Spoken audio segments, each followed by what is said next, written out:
Olá, pessoal. Todos bem? Espero que todos estejam bem, na medida do possível. Vamos aqui dar continuidade ao nosso estudo da Gênese. Estamos lá na teoria da presciência, né? Já começamos esse tema. A gente parou mais ou menos ali quando Kardec fala da dupla vista. E vamos dar continuidade aqui ao assunto, que é bem interessante, porque são fenômenos que não são muito comuns, né? Mas que quando acontecem realmente chamam a nossa atenção. Então, a gente estava aqui já falando da dupla vista, do último encontro, esse espírito que tanto não pode estar no estado de vigília, né, acordado, como está também dormindo, né, o corpo dormindo. O espírito emancipado, ele consegue enxergar algo que vai acontecer como se estivesse no presente, né? Ele consegue enxergar aquela situação de uma forma ali como se fosse ao vivo, né? E, e aí ele até faz essa observação que se esses acontecimentos devem permanecer em segredo, ele os esquecerá ou deles guardará apenas uma vaga intuição suficiente para guiá-lo instintivamente. Porque tudo tem motilidade, né? Então, algumas coisas vão ser lembradas claramente, outras não, só vão ser assim, simples intuições. E aí ele continua aqui dizendo para nós assim: é assim que se vê essa faculdade desenvolver-se providencialmente em certas ocasiões, nos perigos iminentes, nas grandes calamidades, nas revoluções, e que a maioria das seitas perseguidas tem adquirido numerosos videntes. É ainda assim que se vêem os últimos comandantes marcharem resolutamente contra o inimigo, com a certeza da vitória. Os homens de gênio, como por exemplo Cristóvão Colombo, perseguem um objetivo predizendo, por assim dizer, o momento em que o alcançarão e que virão esse objetivo, que não é desconhecido para o seu espírito, né? Aquela intuição, aquele sentimento de que esse é o caminho que tinha que fazer quando a coisa acontece, né? Como se você realmente já tivesse percebido aquilo tudo. Portanto, o dom da predição não é mais sobrenatural do que uma imensidade de outros fenômenos.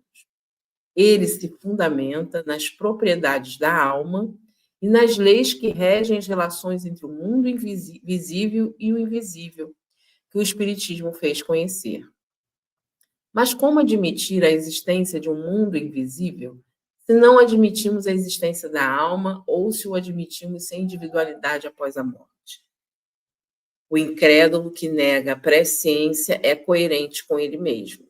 Resta saber se ele mesmo é coerente com a lei natural. Então, é óbvio, né, assim, que se a pessoa não tem essa crença, né, ou esse entendimento da sobrevivência da alma após a morte do corpo físico, ou que se perde a individualidade, né, Kardec vai trabalhar bem esse tema no Livro dos Espíritos. Muitos vão acreditar que você volta em energia para o universo, né? Que não há essa permanência da individualidade, ou que simplesmente morreu e acabou, né? Então, realmente, você prever ter mais essa questão como algo que tem uma explicação lógica, vai cair muitas vezes na mesma ideia do milagre, né? Até para muitos, mesmo espíritas, né, estudando a doutrina espírita, quando a gente vê casos, por exemplo, de curas de doenças, né, situações assim que são muito, muito difíceis de entender, né? Ainda assim que a gente acredite que não há um privilégio, que não há uma derrogação da lei, parece muito que é um milagre, né? Porque é uma coisa assim que vem, é muito difícil, mas é isso que os espíritos estão trazendo, né, para gente, para que a fé não seja cega, que tudo tem uma razão. Qual a importância da gente entender que tudo tem uma razão, que tudo tem um propósito? Porque isso tira, assim, vai eliminando, evita, né, o risco da gente poder perder a nossa autonomia, criar uma certa dependência do invisível, né? Porque aí a gente depende do invisível para que algo aconteça. milagre aconteça, uma mudança aconteça. E isso acaba afastando a gente da própria condição que Jesus trazia, né? Da fé que cura. Que queres que eu faça? Senhor, me cure, vai que a tua fé te curou, né?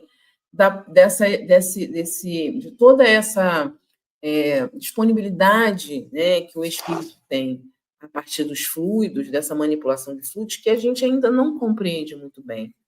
Por mais que a gente estude ainda, como nós não estamos agora, nesse momento, no mundo espiritual como espíritos, né, desencarnados, é uma realidade que é relatada, a gente percebe, a gente já viveu, a gente vive ela durante o sono, mas aqui em vigília é difícil a gente, muitas vezes, mensurar essa realidade. Então, acaba que realmente, né, às vezes, para muitas pessoas fica difícil.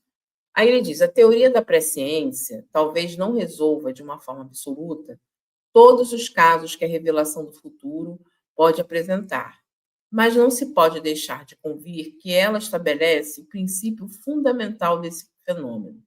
Se não se pode explicar tudo, é pela dificuldade para um homem de se colocar junto ao ponto de vista extraterrestre, por sua própria inferioridade, o seu pensamento incessantemente reconduzido à senda da vida material é frequentemente imponente para se desprender do solo. Desse ponto de vista, alguns homens são como os pássaros ainda novos, cujas asas muito frágeis não lhes permitem se elevar no ar, ou como aqueles cuja visão é muito curta para ver ao longe, ou, enfim, como aqueles a quem lhes falta um sentido para certas percepções. Então, o fato de a gente não conseguir ver, não conseguir comprovar, não significa que não exista, né? As coisas ainda têm uma explicação. É muito interessante hoje a gente vê, outro dia até no grupo de estudo a gente estava falando sobre isso, né? Como é muito óbvio para a gente, aliás, a lua hoje está linda, né? A lua cheia. Como é muito óbvio para a gente, com todos os recursos que a gente tem na ciência, por exemplo, a gente já não mais acreditar de que existe um Deus que castiga através de um vulcão em erupção, né? A gente já sabe que isso é uma questão da natureza. Essas transformações, essas grandes revoluções do globo, né? Elas têm uma explicação científica.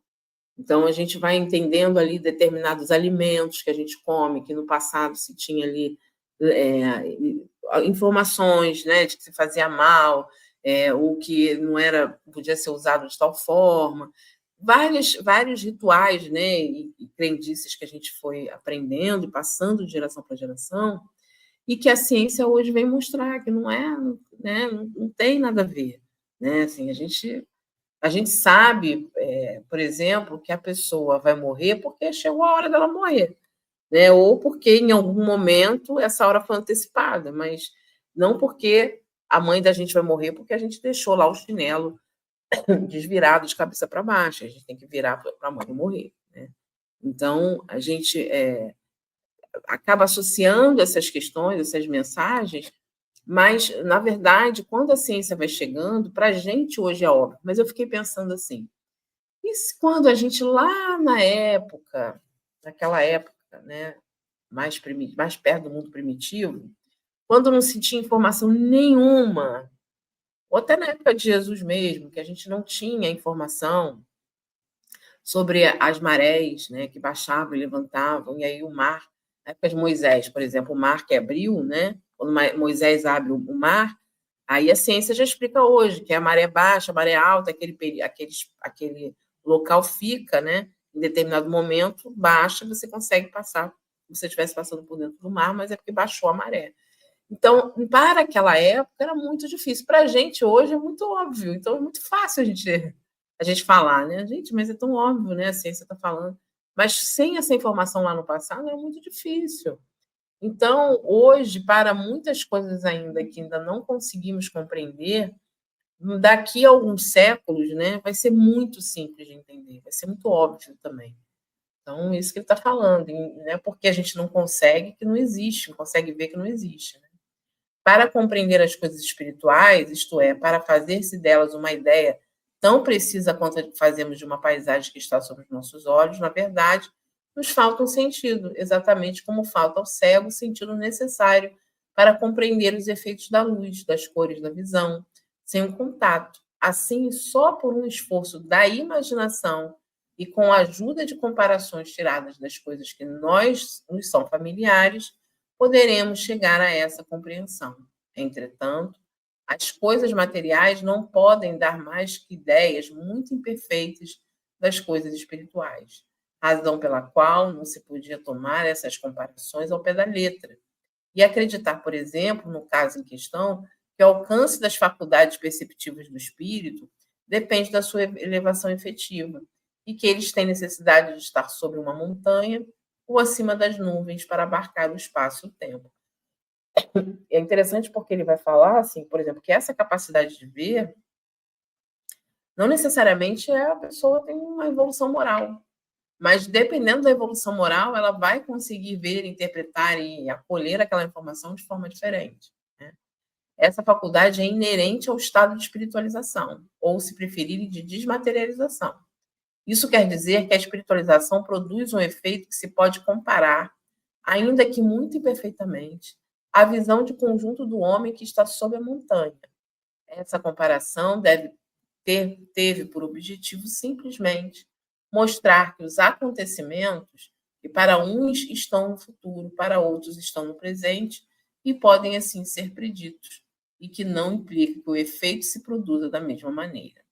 Portanto, para desfrutar dessa percepção, o espírito não tem necessidade de se transportar para um ponto qualquer do espaço, tanto aquele que está na Terra, ao nosso lado, quanto ao que está a milhares de quilômetros de distância. Pode possuí-lo em toda a sua plenitude, enquanto que nós não vemos nada além do nosso horizonte visual. E aí tem muito a ver também, eu acho, com a experiência do próprio espírito, né? Quando o espírito também já tem uma noção melhor, porque o fato de desencarnar não quer dizer que a gente automaticamente esteja ali com todas as informações, né, do mundo espiritual, a compreensão de tudo que se acontece no mundo espiritual, porque tem espíritos que desencarnam e nem percebem que desencarnaram. Então, a gente tem uma diversidade de espíritos no mundo espiritual, como tem a diversidade de espíritos aqui encarnados.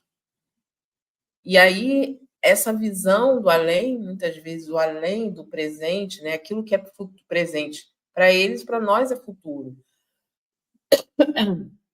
Muitas vezes vai ser interpretada de formas diferentes. Eu lembro do relato de Teresa d'Ávila, né, que ela, quando ela vai, é santa, né, considerada santa para a Igreja Católica, quando ela relata que ela visita o inferno, e ela relata todas aquelas características, né, de inferno, o sofrimento das pessoas, na visão dela, que era católica e que tinha isso, essa história muito característica, né, do inferno. Para outra pessoa, de repente, era só um espaço com pessoas sofrendo, né, não necessariamente o inferno. Então, para muitos que acham que, por exemplo, que o umbral é o inferno, vai achar que é um umbral, né? E a gente sabe que o umbral não é uma representação do inferno. Então, é muito também de como a gente vê as coisas, como a gente interpreta as coisas, né? Como a visão dos espíritos não se processa da mesma maneira, nem com os mesmos elementos que no homem, o horizonte visual deles é muito diferente. Ora, é precisamente esse sentido, o sentido que nos falta para compreender esse fenômeno. O espírito, ao lado do encarnado, é como o vidente ao lado de um cego. Além disso, é preciso que se compreenda que essa percepção não se limita ao alcance, mas que abrange a penetração de todas as coisas. Nós o repetimos, uma faculdade inerente e proporcional ao estado de materialização. A encarnação amortece nessa faculdade, sem, contudo, anulá-la completamente, porque a alma não fica encerrada no corpo como uma caixa. Então, em alguns momentos, essa percepção, essa sensibilidade vai ser maior, né? Seja num sonho, seja na própria mediunidade. Então, há uma percepção, porque a gente está aqui no corpo, mas não perdeu também toda a capacidade como espírito, né? O encarne fica limitado, mas não está perdido. O encarnado a possui, ainda que sempre em grau menor do que quando se encontra completamente desprendido. É o que dá a certas pessoas um poder de penetração que falta totalmente a outras, uma maior precisão no discernimento moral e mais fácil compreensão das coisas extramateriais. Kardec vai trazer alguns casos na Revista Espírita de, por exemplo, a evocação de um espírito que está encarnado. A pessoa está dormindo e o espírito conversa com, né, através do médium, e não tá no mundo espiritual, mas não está desencarnado. Ou aquele que não fala, não tem a condição de falar, de se manifestar por causa das cordas vocais, enfim, não consegue, tem mudez, né, mudo, mas o espírito fala através do médium. Tem pensamento lá, ou ele tem lá, ele fala o idiota, né, porque na época era o termo que se usava para deficiência intelectual ou algum outro tipo de transtorno, que no momento que a pessoa está lá encarnada, ela não consegue falar, o cérebro não processa. Mas, através do médium, o espírito fala naturalmente, né, normalmente. Então, aí a gente vê como é que é essa independência, né, fora do corpo físico. Então, muitas vezes é mais difícil mesmo essa interpretação, né, da visão que é espiritual, né, da material. O espírito encarnado não somente percebe, como também se lembra do que viu no estado do espírito livre, e essa lembrança é como um quadro que se desenha em seu pensamento. Na encarnação, ele vê mais vagamente, como através de um véu, no estado de liberdade, ele vê e concebe uma ideia claramente. O princípio da visão não está fora dele, mas nele.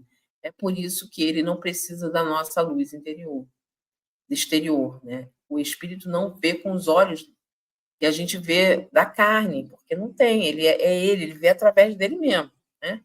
Pelo desenvolvimento moral, o círculo das ideias e da concepção se alarga, pela desmaterialização gradual, o perispírito se purifica dos elementos grosseiros que alteram a delicadeza das suas percepções, de onde é mais fácil compreender que a ampliação de todas as suas faculdades acompanha o progresso do espírito.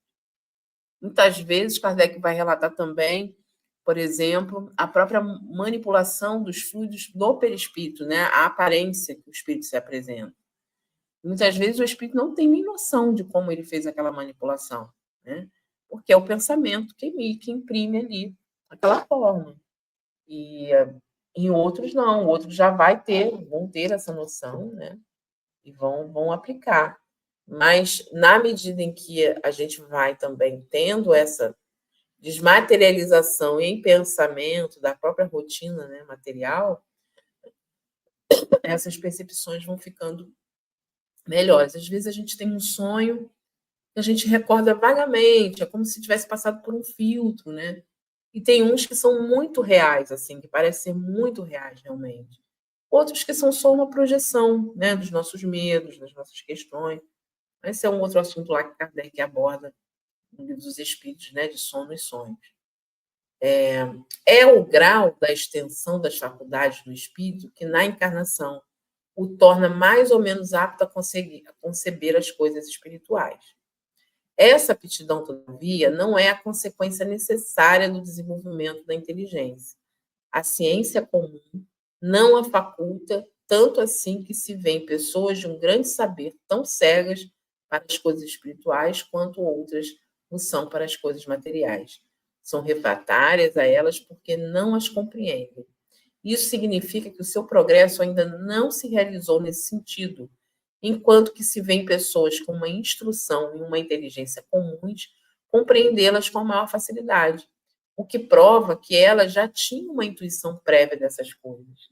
Para estes, é uma lembrança retrospectiva do que viram, do que souberam, seja na erraticidade, seja nas suas existências anteriores, assim como outras pessoas têm intuição de línguas e de ciências que dominaram. Nossa, gente, esse assunto todo Kardec traz baseado nas experiências, né? Em tudo que ele tem de material, através da fala dos espíritos, a gente, essa semana, comemorando aí o aniversário de Kardec, né? E vendo, assim, que Kardec ele não foi só um codificador. Kardec, ele foi mais do que um codificador, ele não só organizou, né? Ele fez muito mais do que isso. Então, tem até um trechinho de um livro que se chama Entrevistando Kardec, que é da Sueli Caldas Chu. E aí eu achei muito legal, porque ela fala justamente sobre isso, né? Como a gente fala, Kardec, codificador e tal, mas ela diz: o trabalho de Allan Kardec não foi somente o de codificar os ensinos dos espíritos. É preciso enfatizar a sua condição de autor ou coautor da codificação espírita. A elaboração do espiritismo expressa o pensamento de Kardec, da falange do espírito de verdade, pois sabemos que espíritos superiores têm uma sintonia e interação tão perfeitas que podem falar uns pelos outros, né? Então, a gente vê que esse trabalho todo baseado, de fato, né, nesse conhecimento, muitas vezes nesses conhecimentos que o próprio Kardec devia ter, né, de existências anteriores para ele poder cumprir essa missão. Ele não tinha essa vidência, né? Não era médio vidente, mas ele, de certo, no mundo espiritual, devia lá estar trabalhando muito e trazer essa percepção para o mundo físico. Eu costumo dizer que tem um grupo de WhatsApp com vários, né? Grupo de WhatsApp que deve ter lá Kardec, Leon Denis, Pestalozzi, né? Vários grupos, várias pessoas ali que participam desse grupo, né? Para promover o bem, a instrução, a orientação. Então, é muito comum a gente ver essa carga, essa bagagem que o espírito trabalha. Por isso que é importante a gente estudar isso, porque quando a gente, por exemplo, está isso dentro da casa espírita, eu gosto muito de trazer as coisas para o dia a dia, né? Porque senão o estudo não faz muito sentido, né? Assim, se a gente traz essa realidade da bagagem do espírito e até dessa potência que muitas vezes ele vai ter de perceber no mundo espiritual, num sonho, por exemplo, né? E despertar um conhecimento, trazer alguma coisa quando ele está aqui em vigília. Quando a gente, na casa espírita, a gente trabalha um sistema de passividade, onde a gente, por exemplo, o nosso estudo aqui, ele é um estudo um pouco passivo, né? Porque a gente fala e às vezes a gente interage, às vezes não, a gente escuta mais, porque é online, mas o ideal mesmo é que todos nós façamos a nossa contribuição. Não interessa, a gente sabe se a gente está falando certo, está falando errado, porque nós aqui estamos aprendendo, todos estamos juntos, e às vezes a gente vai trazer um pensamento que não está, mas vamos buscar entender esse pensamento, né? E vamos falar, e vamos pensar, e vamos aprender junto. Porque não existe professor de espiritismo, né? Estamos todos aprendendo. Então, na casa espírita, quando você traz, por exemplo, um grupo de estudo em que você tem um professor, uma pessoa que está dando aula com slide, tá? Eu não sei até que ponto, né, a gente de fato está aprendendo, ou se é uma aula simplesmente, né? É um curso, não é um grupo de estudo onde tem uma troca. Quando a gente está na evangelização e a gente dá aula para as crianças e jovens já com uma coisa pronta, já traz a informação pronta, mastigada para eles só decorar e aprender, a gente está desconsiderando toda a bagagem que o espírito traz, né? O que você traz de bagagem para contribuir, até mesmo para você poder trazer suas dúvidas e trazer aquilo que você já sabe, trazer aquilo que você precisa saber para a encarnação. Se a casa espírita é justamente um espaço de convivência, de acolhimento, que oferece os recursos espíritas para ajudar a gente na transformação moral, se a gente já dá tudo mastigado, pronto, a gente talvez não esteja estimulando muito, né, esse resgate das bagagens que as pessoas trazem. Então, é por isso que é importante estudar, porque aí a gente vai entendendo qual é o nosso papel, na verdade, né, perante isso. Poxa, aí a gente tem lá uma questão, uma vivência que o espírito traz e a gente desconsidera totalmente, porque a gente bota numa forma e é isso aí, todo mundo tem que aprender desse jeito, é só isso aqui, né? A casa espírita, muitas vezes, nas palestras públicas, traz temas que não trazem temas ligados ao dia a dia, ao cotidiano, então fica aquela coisa, a gente assistindo e tudo, mas não, aquilo não traz um debate. Aí, quando a gente traz um tema da atualidade, às vezes tem uma dificuldade muito grande, as pessoas dizem que é um tema polêmico, que não é lugar de casa espírita falar sobre aquilo, aí mistura com política partidária, né? Mistura tudo. E, na verdade, são temas que estão, estão lá no Livro dos Espíritos. Kardec já abordava muitos desses temas, né? E a gente tem essa dificuldade muitas vezes. Então, é esse exercício de autonomia, né? Que é do espírito, essa carga do espírito que a gente não pode eliminar. Para a gente ver como isso é tão importante que isso impacta na própria percepção do espírito. Se ele tem uma percepção mais simples, né, muito pouca, e não consegue traduzir isso quando está acordado, né, em vigília, beleza, mas mesmo assim ainda tem uma intuição, né?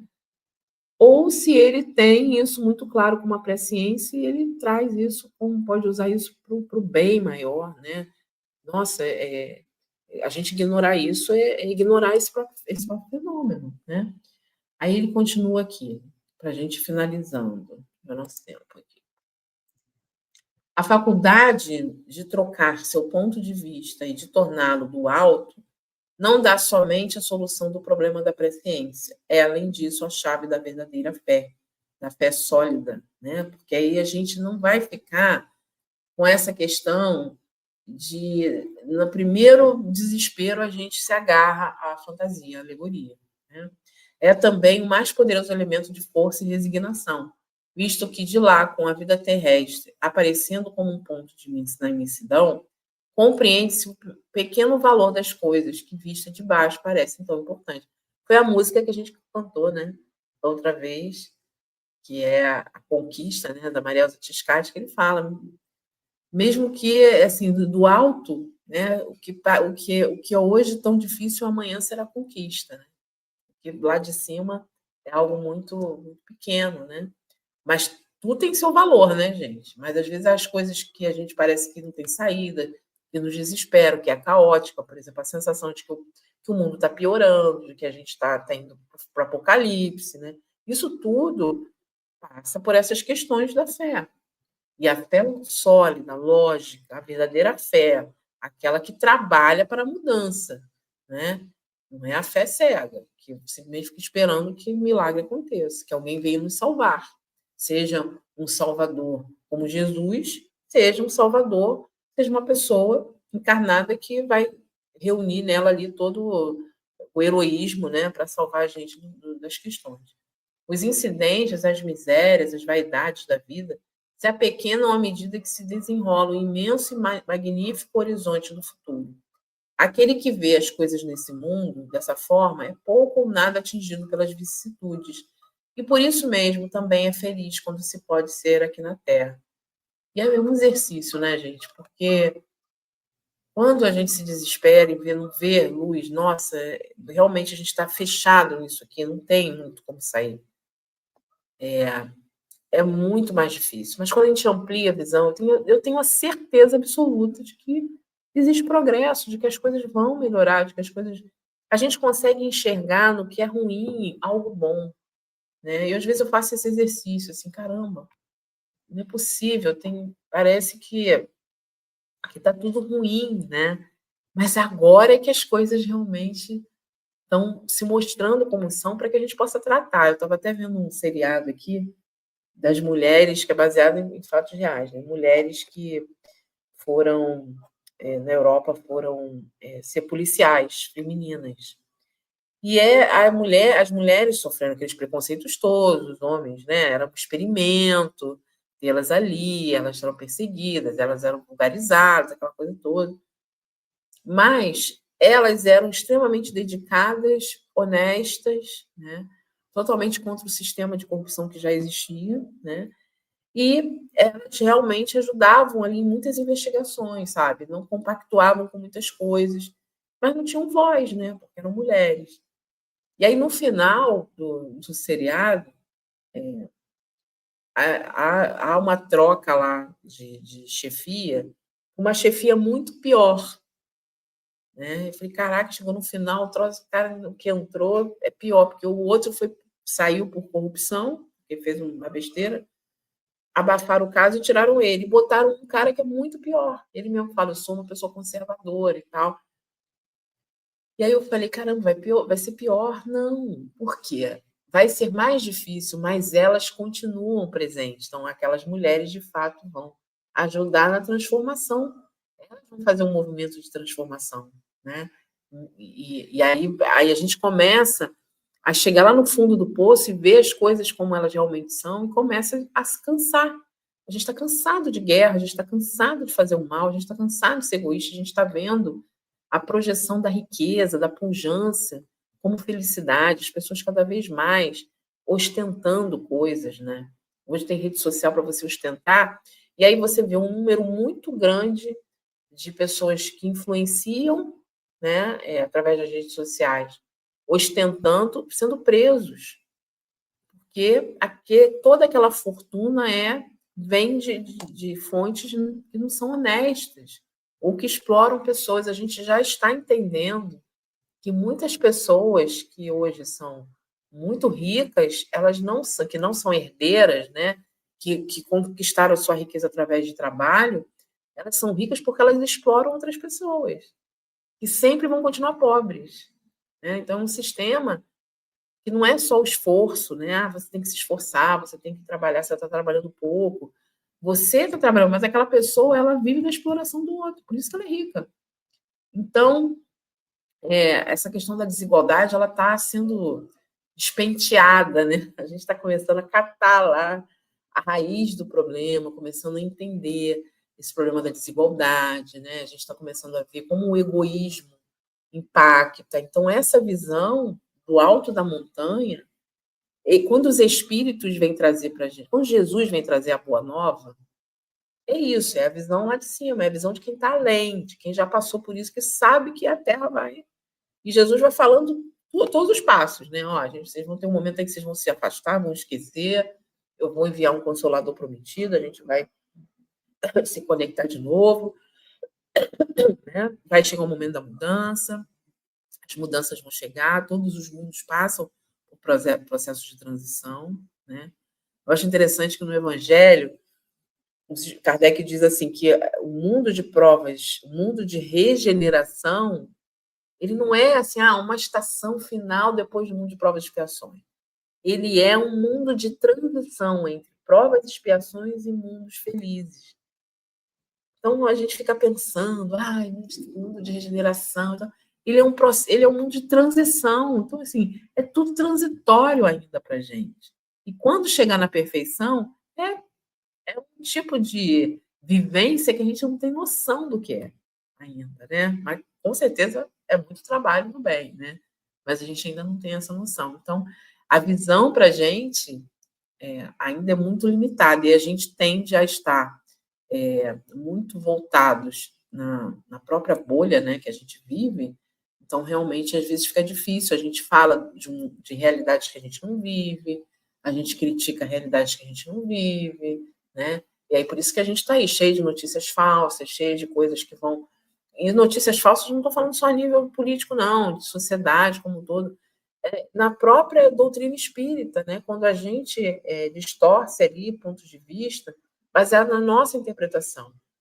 Quantas pessoas estão assistindo The Chosen, que é maravilhoso e tal, pô, Jesus sorrindo, brincando, comendo, mas acreditando realmente que Jesus quebrou geral lá, pegou o chicote e saiu quebrando com toda a raiva do mundo aquelas barracas que estavam lá. Pô, a gente sabe que Jesus, como Espírito perfeito, ele jamais teria esse tipo de atitude, né? Mas as pessoas estão acreditando, porque está lá, é aquela fantasia e tal, tem o quê, né, de fantasia. Bom, aí então ele finaliza aqui falando: é preciso, pois, lastimar aqueles que concentram seus pensamentos na estreita esfera terrestre, porque eles experimentam em toda a sua força a repercussão de todas as atribulações e, como aguilhões, os atormentam incessantemente. Né? Então é preciso realmente sair da bolha, ampliar para que a nossa fé se renove, né? E tudo vai passando, né, gente? Mas tudo é como a gente passa por aquilo. Não basta só que a coisa passe. A gente precisa saber como que a gente vai passar por isso, né? E tem dias que realmente, nossa, meu Deus, de onde é que vai vir? Senhor, faz a nossa prece, Senhor, uma luz no nosso caminho. Uma luz, uma inspiração, e a gente vai se afinizando, né, se alinhando com os bons pensamentos, com as questões que realmente vão nos ajudar, para a gente poder ter essa intuição, essa ideia, né, esse guia, que o tempo todo somos envolvidos também por guias, né, que querem o nosso bem. Então, que a gente possa se afastar um pouco dos problemas que a gente está vivendo, a gente olhar de fora, enxergar de fora, ver os dois lados, e ver o que a gente está aprendendo, e ver o que a gente está errando, e ver o que a gente está acertando. Quando a gente está muito dentro do problema, é muito difícil, né, a gente enxergar. Eu tenho visto muitas pessoas com essas questões políticas, as pessoas que antigamente postavam nas suas redes sociais coisas sobre natureza, sobre receita, sobre política também, a pessoa só está postando isso, ela só posta isso e contra aquela ideia que ela falando mal em postagens, criticando a oposição, né, o lado que ela se opõe. Só isso, a vida dela é só isso, 24 horas. Isso, gente, é um processo obsessivo. E é uma auto-obsessão, não vou nem dizer, lógico que os espíritos podem estar ali de alguma forma conectados, mas é mais uma auto-obsessão, né? A gente está obcecado com algo. Então é preciso que a gente enxergue isso além, as coisas além do que as coisas são.